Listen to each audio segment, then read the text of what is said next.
Graça e paz, irmãos, bom dia. Espero que você esteja bem, tenha começado o ano bem. A gente conta com a fidelidade de Deus em todo o tempo. Eu comecei o ano abençoado. E você? Abra a tua Bíblia em Êxodo, por favor.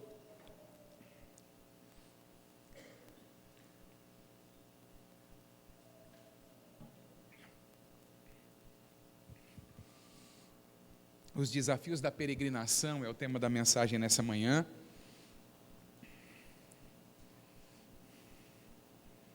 E tomando uma carona no relatório que o Clóvis acabou lendo para você aqui junto com você, contribua, irmãos. Nós queremos chegar em outras nações também. Isso é vontade de Deus para a nossa vida. Amém? Isso é envolver-se com a grande comissão de fato e de verdade. Lembra que alguns dias atrás eu acabei falando de uma ilustração aqui, né, que talvez alguns de nós vamos chegar, e esse bolo obviamente representa outras coisas, diante do Senhor e apresentar um bolo e dizer: olha, Senhor, que bolo maravilhoso que eu fiz para você. Nada contra o bolo, tá, irmã? Mas assim, talvez Jesus vai olhar para nós e vai dizer assim: puxa, que legal o bolo. Mas o propósito da tua existência na terra não era fazer um bolo. O propósito da tua existência na terra era uma outra coisa. E nós precisamos nos envolver com aquilo que é a razão de nós estarmos aqui. Nós estamos aqui em primeiro lugar para a glória de Deus. E nós estamos aqui como representantes do reino de Deus entre os homens. Embaixadores de Cristo, é assim que a palavra do Senhor nos chama. Nós precisamos representar o Senhor aqui. Amém? Então, com a nossa vida, com tudo que somos, com os recursos que não são nossos, que são do reino. Amém? Que a gente tem o privilégio de ofertar, de dizimar, de contribuir agressivamente para que o reino de Deus se expanda e para que o evangelho chegue em outras nações. Amém? Êxodo capítulo 1, os desafios da peregrinação. Vamos ler o texto. Todo o capítulo 1, tá? Êxodo é o segundo livro da Bíblia, é fácil de encontrar. Estes, pois, são os nomes dos filhos de Israel que entraram no Egito com Jacó, cada um entrou com sua casa: Rúben, Simeão, Levi e Judá, Issacar, Zebulon e Benjamim, Dan e Naftali, Gade e Aser. Todas as almas, pois, que procederam da coxa de Jacó, foram 70 almas. José, porém, estava no Egito. Sendo, pois, José falecido, e todos os seus irmãos, e toda aquela geração, os filhos de Israel frutificaram, e aumentaram muito, e multiplicaram-se, e foram fortalecidos grandemente, de maneira que a terra se encheu deles. Depois levantou-se um novo rei sobre o Egito, que não conhecera a José, o qual disse ao seu povo: eis que o povo dos filhos de Israel é muito e mais poderoso do que nós. Eia, usemos sabiamente para com ele, para que não se multiplique, e aconteça que, vindo guerra, ele também se ajunte com os nossos inimigos, e peleje contra nós e suba da terra. E puseram sobre eles maiorais de tributo, para os afligirem com suas cargas, porque edificaram a Faraó cidades de tesouros, Pitom e Ramsés.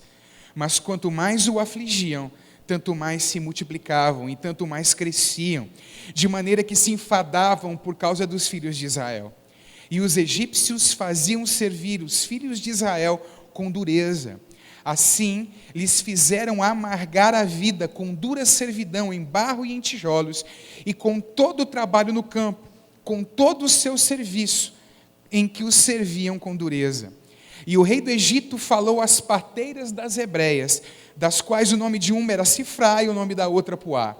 E disse: quando ajudardes no parto as hebreias, e as virdes sobre os assentos, se for filho, matai-o, mas se for filha, então viva. As parteiras, porém, temeram a Deus e não fizeram como o rei do Egito lhes dissera, antes conservavam os meninos com vida. Então o rei do Egito chamou as parteiras e disse-lhes: por que fizestes isto, que guardastes os meninos com vida? E as parteiras disseram a Faraó: é que as mulheres hebreias não são como as egípcias, porque são vivas, e já têm dado à luz os filhos antes que a parteira venha a elas. Portanto, Deus fez bem às parteiras, e o povo se aumentou e se fortaleceu muito. E aconteceu que, como as parteiras temeram a Deus, estabeleceu-lhes casas. Então ordenou o Faraó a todo o seu povo, dizendo: a todos os filhos que nascerem lançareis no rio, mas a todas as filhas guardareis com vida. Vamos orar? Pai, obrigado por essa manhã. Nós te agradecemos pelo privilégio de te adorar, de provar da tua presença, de saber que o Senhor está entre nós. Senhor, que o teu Espírito nessa hora fale ao coração da tua igreja. Dá-nos um coração que entende a tua palavra, mas também um coração que responde a ela. Deus, enche-nos com o teu Espírito Santo, que nessa manhã sejamos encorajados, sejamos fortalecidos, que nessa manhã o teu Espírito abra os nossos olhos para a compreensão de verdades espirituais contidas neste texto e que serão anunciadas ao teu povo. Eu oro diante da tua presença em nome de Jesus. Amém e amém. Queridos, a gente vai caminhar durante algum tempo estudando ou pregando dentro do livro de Êxodo. E hoje nós vamos começar com o capítulo 1. O que significa Êxodo? Um de cada vez. O que significa Êxodo? Diga, saída. E obviamente que se refere à saída do povo de Israel do Egito. No entanto, esse texto começa com 70 pessoas se dirigindo em direção ao Egito.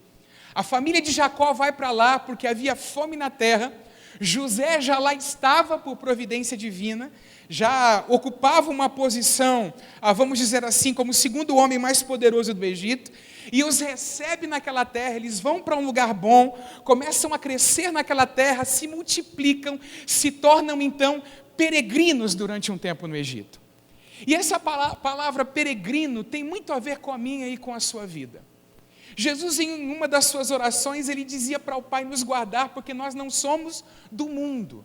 Ora, se nós não somos do mundo, nós somos peregrinos aqui na terra. Nós estamos de passagem aqui, aguardando a nossa pátria verdadeira que está nos céus, como as Escrituras nos ensinam. E é importante também afirmar que quando o povo, essas 70 pessoas, descem para o Egito, eles descem em cumprimento de uma palavra que Deus havia dado a Abraão centenas de anos antes. Veja comigo o que diz Gênesis, capítulo 15, versículos 13 e 14. Então lhe foi dito a quem? A Abraão: sabe com certeza que a tua posteridade será peregrina em terra alheia, e será reduzida à escravidão, e será afligida por 400 anos. Mas também eu julgarei a gente a que tem de sujeitar-se, e depois sairão com grandes riquezas. Eles descem ao Egito, se estabelecem ali, se multiplicam muitíssimo, mas a dinastia egípcia troca. Os reis que conheciam ou que tinham conhecido José já não estão mais no poder. Uma outra dinastia ascende ao trono egípcio. E aí começam a ficar preocupados com o povo hebreu, com o povo de Israel. Faraó, então, usando de astúcia, com medo de que os hebreus pudessem se aliar com os seus adversários e provocar prejuízo e dano para o Egito, ele então monta uma estratégia. Do versículo 8 ao versículo 10 do capítulo 1 de Êxodo, essa estratégia é dita: entre mentes se levantou um novo rei sobre o Egito que não conhecera José. Ele disse ao seu povo: eis que o povo dos filhos de Israel é mais numeroso e mais forte do que nós. Eia, usemos de astúcia para com ele, para que não se multiplique, e seja o caso que, vindo guerra, ele se ajunte com os nossos inimigos, peleje contra nós e saia da terra. Diga assim: estratégia de Faraó. E estratégia por quê? Por medo do povo. Irmãos, de igual maneira nós somos peregrinos aqui na terra. E de igual maneira o adversário das nossas almas astutamente monta estratégias para tentar fazer com que o nosso testemunho seja estrangulado, para que o nosso povo, que é o povo de Deus na terra, não cresça, para que não evangelizemos, para que sejamos impedidos de falar a respeito da nossa fé. Da mesma maneira o diabo faz conosco. Ele monta estratégias para calar a nossa voz. Então, na nossa peregrinação, nós temos que lidar com alguns desafios. E, em primeiro lugar, nós temos que lidar com o desafio da pressão. Quem é cristão de verdade aqui, levanta a mão. Não estou falando de meia boca, não. Estou falando de nascer de novo. Amém? Que está na presença do Senhor. Porque frequentar a igreja, irmãos, nos dias de hoje não significa muita coisa. Você, se é cristão, nascido de novo, você sabe do que estou falando. Existe uma pressão do mundo sendo exercida sobre a nossa vida. E quantas vezes, por conta dessa pressão, nós clamamos ao Senhor, nós experimentamos aflições aqui. O capítulo 1, versículo 11 diz assim: os egípcios puseram sobre eles feitores de obras para os afligirem com suas cargas. E é interessante que essa palavra aflição, na língua hebraica, significa ocupar, oprimir, abater, deprimir. E é exatamente isso que o maligno faz conosco. Amados, se a perseguição aqui não é uma perseguição tão escancarada como em outros países, em que as pessoas são presas, em que as pessoas matam, existe um outro tipo de perseguição que acontece nos nossos dias, que é a perseguição tentando fazer com que nós calemos a nossa boca, com que nós fiquemos tão ocupados com tanta coisa, nas estratégias que o diabo monta contra a nossa vida, para que nós não nos multipliquemos como o povo de Deus. E o desejo de Deus é que nós nos multipliquemos, amém, queridos? Quarta-feira passada, pregava numa igreja aqui em Araçatuba, falando sobre maturidade. E um dos frutos da maturidade, sem dúvida nenhuma, irmãos, é produzir. Quando um homem se torna homem de fato e de verdade, o que acontece com ele? Ele produz, ele é fértil, ele vai produzir. E nós precisamos ser um rebanho fértil para o Senhor. Essa é a vontade de Deus para a nossa vida. Há uma pressão sendo colocada sobre nós, com o objetivo de que nós não tenhamos tempo para servir a Deus e fiquemos envolvidos com as coisas dessa vida. Em segundo lugar, nós temos um desafio de não amargar. Quem aqui, por conta dessas pressões, já experimentou momentos de tristeza? Levanta a mão.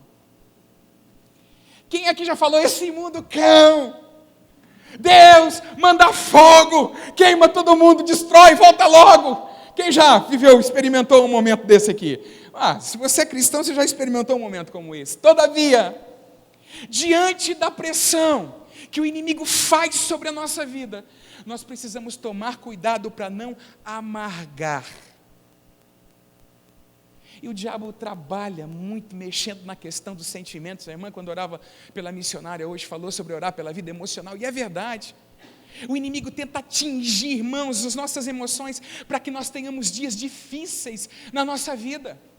Óbvio, ele sabe que nós estamos indo para o céu, ele sabe que a glória nos espera, mas se ele puder amargar, nos oprimir, usando, querido, seus comparsas, que são os demônios, para fazer isso, ele o fará, para que os nossos dias aqui na terra sejam dias difíceis. Olha o que diz o versículo de número, 14. E lhes fizeram amargar a vida com dura servidão, em barro, em tijolos, e com todo o trabalho no campo, com todo o serviço em que na tirania os serviam. Escute, todo aquele que está andando na presença do Senhor, e que tem produzido frutos espirituais, vão ver flecheiros do diabo se levantando e atirando flechas contra eles. Olha aí, encostadinho, está vizinho, Gênesis, capítulo 49, versículo 23, falando a respeito da tribo de José, a bênção que Jacó estava liberando sobre a tribo de José. Olha que versículo abençoado, Gênesis 49, 23.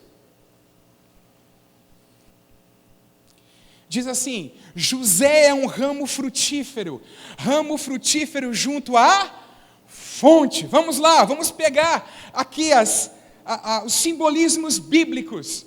Como é que é o homem que está em comunhão com Deus? Ele é como um ramo junto à fonte. Ele está recebendo vitalidade, ele está recebendo da água que brota da fonte. Mas aí o que acontece? Vamos lá. Seus galhos se estendem sobre o muro. Você encontrou a referência? É 49 o quê? E o que eu falei? Então vai para o 22. José é um ramo frutífero junto à fonte, seus galhos se estendem sobre o muro. Ótimo, os galhos dele estão se estendendo, ele está experimentando o crescimento, ele está onde ele tem que estar, junto à fonte. Aí o que acontece? Os flecheiros lhe dão amargura, atiram contra ele e o hostilizam. Nós precisamos entender, irmãos, que durante o nosso tempo de peregrinação na terra, servindo ao Senhor, honrando a Deus com a nossa vida, nós experimentaremos ataques do adversário contra nós. É por isso que Efésios 6 fala a respeito de uma armadura, da qual nós devemos nos revestir continuamente. Amém, queridos? Há uma batalha espiritual acontecendo durante o nosso tempo de peregrinação. Amados, e é justamente por isso, para que a gente não amargue no meio das flechadas, para que a gente não amargue com a opressão, que Jesus disse, João 16:33, estas coisas vos tenho dito, para que tenhais paz em mim. No mundo passais por aflições, mas tende bom ânimo, não amargue, tenha bom ânimo, eu venci o mundo. Terceiro desafio que nós temos no mundo, é o desafio de permanecer no temor do Senhor. Queridos, eu me lembro quando eu era criança, não vou falar quantos anos faz não, eu me lembro que era o auge do Maguila. Quem lembra do Maguila?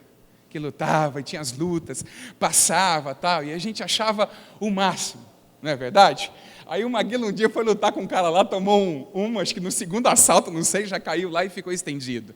Pois é, no boxe, o boxeador sabe que se ele não está conseguindo atingir o rosto, o queixo, ou áreas que vai levar a pessoa a nocaute, ele tem uma forma de começar a minar a resistência dessa pessoa. Ele começa a bater na região hepática. Você já tomou uma pancada aqui? Já tomou uma porrada aqui? Dói muito. E vai batendo, e vai minando as energias. E nós precisamos estar junto à fonte para que as nossas energias de resistência não sejam minadas para com o adversário. Que a gente permaneça no temor do Senhor o tempo todo. Êxodo capítulo 1, versículo 17, quando o faraó vê que a estratégia de oprimir o povo não está dando certo, qual é a brilhante ideia que ele tem? Vamos matar os meninos. Chama as duas parteiras, Sifrá e Puá. Se tem alguma mulher grávida procurando nome para a filha, está aí duas sugestões: Sifrá e Puá. Põe na tua filha, pastor, não tem mais filho e não vai ter mais jeito já, mais. Mas vamos lá, volta aqui. Procurou as parteiras das hebreias e disse assim para elas: olha, vamos fazer o seguinte, todo menino, quando nascer, vocês matam. E as parteiras então, elas ousam desobedecer a ordem de Faraó. Inventam uma história dizendo: olha, as hebreias são vivas. Quando a gente chega lá, elas já deram a luz, não há tempo da gente fazer isso que você pediu para nós, que o Senhor pediu para nós. Essas parteiras, o texto bíblico revela para nós que elas permanecem o quê? No temor do Senhor. O versículo 17 diz: as parteiras, porém, temeram a Deus e não fizeram como lhes ordenara o rei do Egito, antes deixaram viver os meninos. A pergunta que eu faço, irmão, para você que já está há bastante tempo sendo pressionado pelo maligno: você vai permanecer no temor do Senhor? A graça para permanecer no temor do Senhor até o fim, para não se deixar levar, mesmo à medida que você vê que o tempo está passando, que as coisas não aconteceram no teu cronos, no tempo que você deu. No entanto, irmãos, a graça do Senhor para que você permaneça firme, temendo a Deus, sem se dobrar às propostas de Faraó. Abra, por favor, a sua Bíblia em Provérbios 23. É interessante que esse versículo, irmãos, fala de um problema que assaltou a vida de grandes homens de Deus. Eu tenho certeza que assalta a sua também. Quem aqui já ficou com uma interrogação na sua cabeça do tamanho dessa igreja, quando você viu o ímpio aparentemente prosperar e você continuava de repente não alcançando aquilo que você desejava? Essa é uma luta que a gente vê dentro das Escrituras. Um dos salmistas, irmãos, o cara era líder de adoração no templo do Senhor, Asaf. Ele escreve um salmo, que é o Salmo 73, a respeito disso.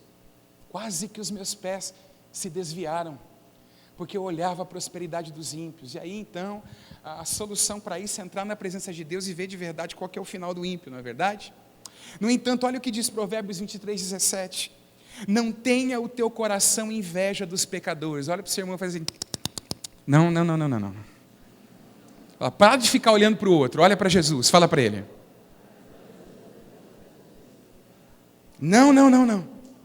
Não tenha no teu coração inveja dos pecadores, antes no temor do Senhor perseverarás todos os dias. Eu vou perseverar no temor.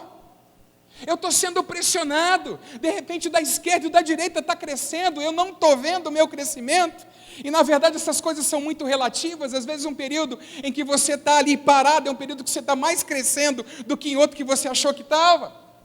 No entanto, eu vou permanecer no temor de Deus, eu vou conservar o meu coração no local onde o meu coração não deve sair de maneira nenhuma. Eu preciso perseverar no temor. Agora acompanha comigo o versículo 18. Porque deveras haverá um bom futuro. O futuro do justo é um futuro de bênção, irmãos.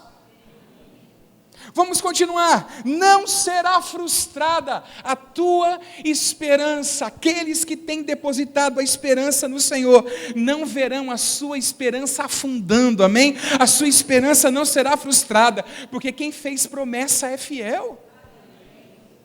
Olha o que diz o quarto tópico da mensagem.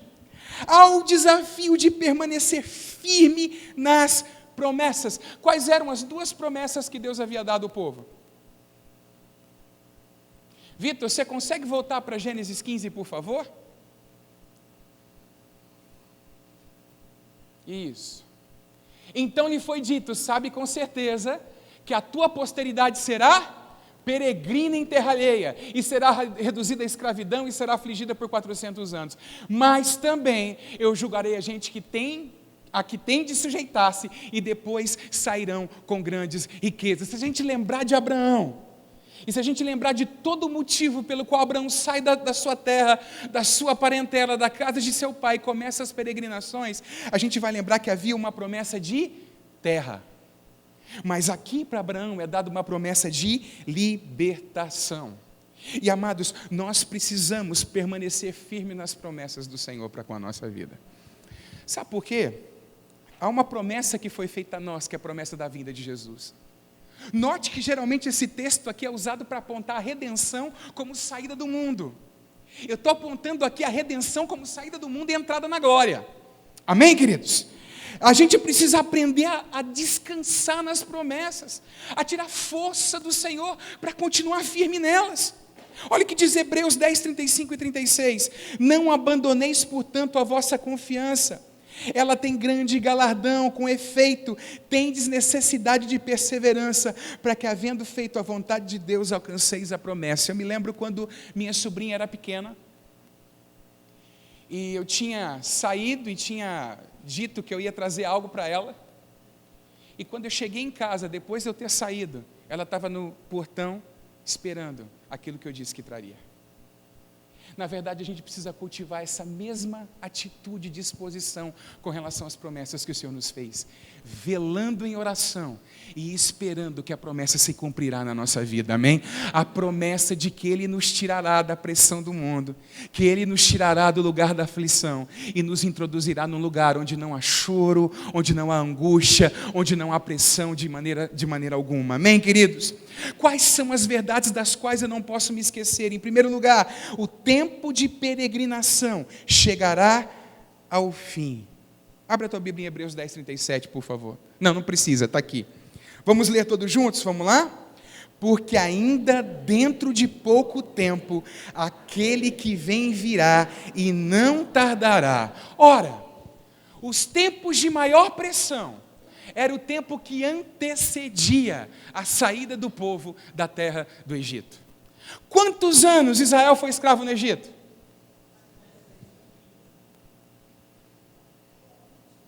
Quantos anos Israel foi escravo no Egito?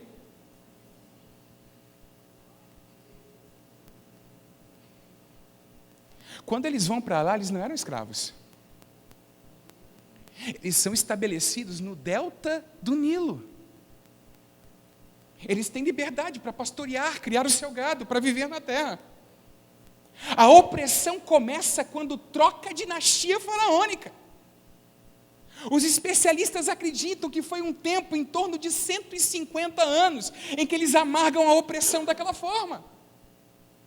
E amargar a opressão daquela forma fez o quê? Com que eles começassem a clamar, a buscar ao Senhor, a pedir a Deus para que os livrasse daquela situação. Irmãos, eu não tenho dúvida. A terra viverá momentos de angústia, em que os cristãos começaram a clamar: Senhor, envia o libertador. Senhor, envia o libertador. Maranata, ora vem Senhor Jesus. Ora, se já oramos a respeito disso hoje, quantas coisas começarem de fato a apertar. Olha para o seu irmão e diga: o tempo de peregrinação vai chegar ao final. Daqui a pouco o nosso Moisés se levanta, fala aí, e se nos tira daqui, amém? O Senhor nos levará, amém? Todos nós conhecemos a história da volta e da vinda de Jesus. Só estamos um pouco, às vezes, desligados disso. Sabe por quê? Porque como Israel no tempo da bonança está tão bom.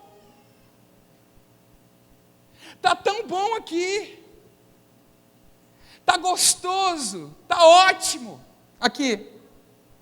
E nós deixamos de ansiar a vinda do Senhor. Vamos lá, segundo. Entenda que haverá uma recompensa para o povo de Deus. Deus é um Deus que recompensa.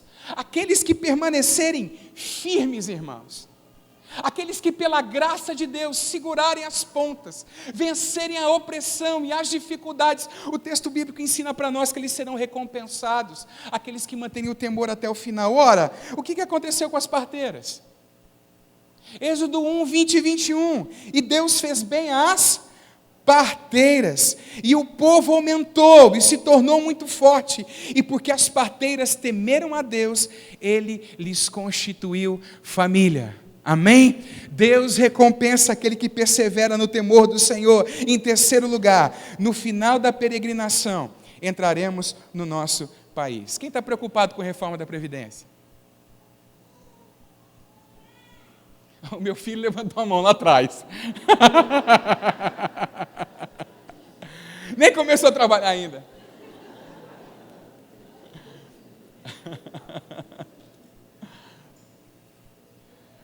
Amados, os nossos olhos deveriam estar na eternidade.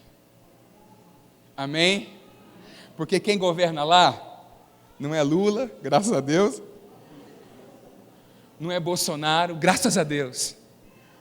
Quem governa lá é aquele que morreu na cruz por mim e por você. Amém? E que um dia retornará para nos tirar de toda a pressão para estarmos na eternidade junto com Ele. E como é que é o país para onde a gente vai? Já leu o Apocalipse? Quando as coisas se tornarem difíceis nesse mundo, irmãos, prega a tua Bíblia e vai lá para Apocalipse 20, 21, 22. Deixa a esperança encher a tua vida e o teu coração. Porque nós não estamos desesperados com relação ao nosso futuro, porque nós sabemos quem cuida de nós. Aquele que nos tirou do mundo e segue pastoreando a nossa vida, nos receberá nos tabernáculos celestiais da eternidade. Filipenses capítulo 3, versículo 20 diz: pois a nossa pátria está nos céus, de onde também aguardamos o Salvador, ou o Libertador, o Senhor Jesus Cristo. Vamos ler todos juntos esse versículo? Pois a nossa pátria, de onde também aguardamos o Salvador, o Senhor Jesus Cristo. Mas eu termino falando a respeito de uma outra estratégia maligna. E aqui eu peço licença para você, para sair um pouco da temática da pregação, para falar sobre alguns acontecimentos dos últimos dias. No último versículo, Faraó diz assim: a todos os filhos que nascerem, lançareis no rio, mas a todas as filhas guardareis com vida. O que ele aconselha aqui, o que ele manda, melhor dizendo aqui, é que haja um infanticídio. E é interessante ver, irmãos, que em 2019, você viu qual foi a maior causa de morte?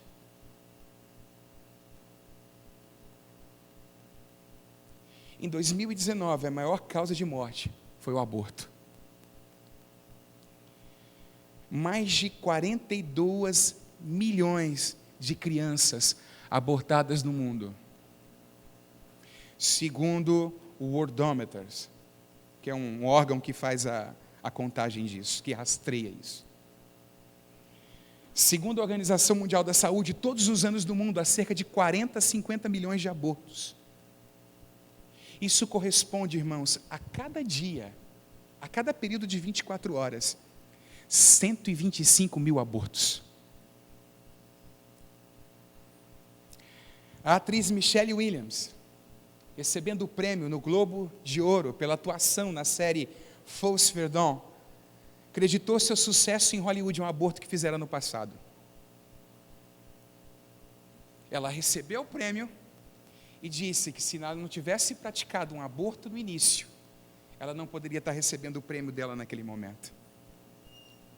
Ela disse assim, diante das câmeras: sou grata pelo reconhecimento das escolhas que fiz e também por ter vivido um momento em nossa sociedade em que a escolha existe, porque como mulheres e meninas, coisas podem acontecer em nosso corpo que não é nossa escolha. Ela diz: eu não seria capaz de fazer isso sem empregar o direito de uma mulher de escolher quando ter meus filhos e com quem. Como era esperado, a audiência hollywoodiana, majoritariamente progressista, aplaudiu Michelle. E como igreja, nós temos que dizer que aborto fere aquilo que o Senhor disse para nós: não matarás.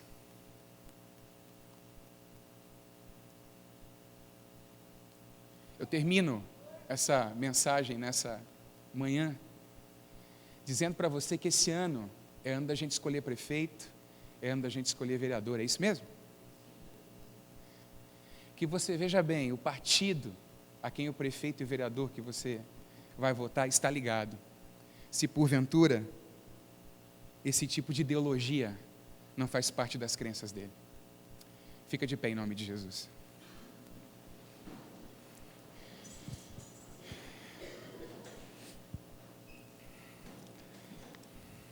Quem está peregrinando? Quem está sendo pressionado? Diz graças a Deus. Quem está sendo pressionado? Quem está sendo perseguido? Isso indica que há mais glória no final. Eu gosto da linguagem de Paulo quando ele escreve aos Filipenses. Ele diz: porque a vocês foi dado o privilégio de não apenas crer em Cristo, mas a sofrer por Ele. Então quer dizer que sofrer por Cristo é um privilégio? A linguagem bíblica chama de privilégio. Eu quero orar por você nessa manhã, enquanto uma canção vai ser colocada ali de fundo, para que o Senhor fortaleça a tua vida e o teu coração, e que você permaneça dizendo para Faraó: não, não, não, na certeza de que daqui a pouco os céus se abrem e o Cristo vem nos buscar. Pai, nós estamos diante do Senhor nessa manhã. Somos agradecidos, ó Pai, pelo pão da Tua palavra, Senhor. Palavra que nunca volta para Ti vazia. Senhor, que o Senhor abençoe a Tua igreja e o Teu povo nessa manhã, que eles sejam fortalecidos, ó Pai, no homem interior, com o poder do Espírito Santo, que eles se firmem na promessa da esperança que o Senhor tem dado a nós, e que nós possamos ficar com os nossos olhos postos no Senhor. Que a jovem diga não para as ofertas deste mundo, que o jovem diga não para as ofertas deste mundo, que aquele que lida com negócios diariamente diga não para aquilo que é escuso, para aquilo que não é o teu querer e a tua vontade, Senhor. Eu oro para que a igreja seja fortalecida, para que o Senhor nos dê uma consciência, Pai amado, de sofrer com alegria dentro do nosso coração, se é pelo Senhor que estamos sofrendo, que a gente possa se regozijar em Ti, guardando o nosso coração para que ele não se amargue, mantendo o bom ânimo na Tua presença. Essa é minha oração diante do Senhor, em nome de Jesus. Amém, amém. Levante suas mãos e diga: Senhor, fortalece-me na força do Teu poder. Deus, que eu me posicione como um santo do Senhor, como filho de Deus que sou, que eu diga não ao pecado, e que, se sofrer por isso, eu possa caminhar debaixo da graça que o Senhor dá, na certeza de que, se sofro com o Senhor reinarei, como está declarado na Tua palavra, em nome de Jesus. Amém. Pode sentar em nome de Jesus.